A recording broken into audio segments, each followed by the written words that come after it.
अरे यार, सामानों कुछ नहीं होता है, सामान होता है। सामान अपने आप में कंप्लीट वर्ड है, पूर्ण शब्द है। सामान बहुवचन ही है, सामान शब्द जो है वो बहुवचन है। सामान का मतलब है तरह तरह की चीज़ें, ठीक है, जो जमा हो या एक जगह हो या मतलब अलग अलग भी हों, लेकिन बहुत सारी चीज़ों को सामूहिक रूप से सामान कहते हैं यार। सामानों क्या होता है? अगर सामानों सही शब्द होता तो गुलजार लिखते ना कि मेरे सामान तुम्हारे पास पड़े हैं, है ना, उन्हें लौटा दो वगैरह वगैरह जो लिखा है उन्होंने तो लिखा है मेरा कुछ सामान तुम्हारे पास पड़ा है ना, लिखा है ना।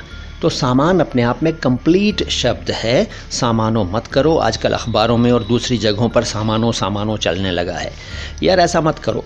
सामान सामान सामान, दैट्स ऑल। दूसरों को भी बताओ, ये वीडियो सबको भेजो यार, सबको ये ऑडियो भेजो और इस वीडियो को लाइक करो। और अगर सब्सक्राइब नहीं किया है चैनल को तो सब्सक्राइब करो, क्योंकि my Hindi my Urdu channel है ये, और ये हिंदी और उर्दू दोनों भाषाओं के शब्दों के शुद्ध उच्चारण को लेकर एक साथ काम करने वाला एकमात्र चैनल है माय हिंदी माय उर्दू। हिंदी भी हिंदुस्तान की है, उर्दू भी हिंदुस्तान की है। तो देखते रहो माय हिंदी माय उर्दू के वीडियोज़ और दूसरों को भी दिखाओ। सलाम हिंदुस्तान।